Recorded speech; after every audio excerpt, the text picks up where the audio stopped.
And for additional analysis, we are joined by the president of LifeFlip Media, Eric Mitchell. Eric, thank you for being here as always. And let's talk about how this is looking so far. You know, Tua started the game with an opening drive touchdown. Should the Dolphins still be worried about his condition? I think they're going to have to be worried. It's a concussion. And let's face it, you've had some amazing experts on earlier, like 2 hours ago, that talked about a former player talking about concussions and how they affect. But Tua was interviewed and he said, I'm going to kind of take it easy, stay in the pocket, slide. On that first drive you referenced, Tua took off scrambling and actually dove head first. Yeah. So he's a gamer. He played at Bama, as we all know. I think everyone is kind of watching every move Tua makes. It goes, hopefully he's safe. But we have to trust that the doctors, this has brought a lot of attention. Anyone who's watched the NFL, not just the past week, but even today, there were times where games were stopped because the referees noticed a player who kind of got up kind of slow, a little wobbly. They were stopped, taken over to the blue tent, and evaluated. So the Tua situation, while something we're all very cautious about, has actually opened the eyes to the referees, and you're watching the game taken a little bit differently now. Yeah. With I mean, the ripple effects from the suffering that he's been through, absolutely. And, you know, we know he said he didn't remember when he was carted off the field.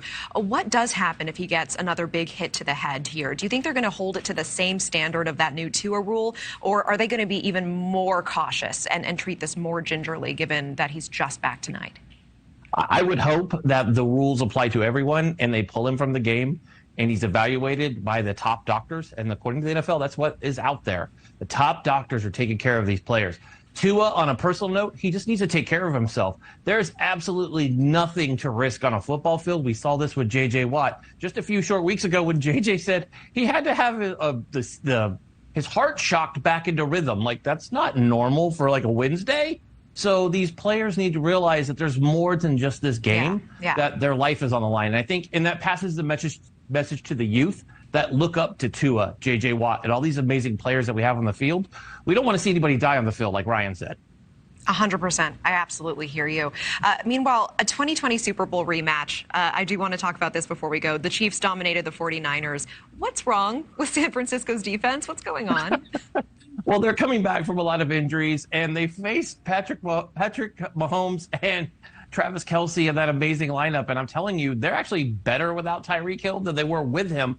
Patrick Mahomes is amazing. This was a whole new experience, and I'm not sold on Jimmy G like any Niner fan. I think we're all kind of like, Jimmy, oh my goodness. With Christian McCaffrey, I think we're all blessed to see a new, fresh team. Not what we were looking for today. I think a lot of teams are seeing that. You're seeing a lot of teams, let's just put it this way, Natasha. There's a lot of teams in the NFL that we're kind of used to seeing good.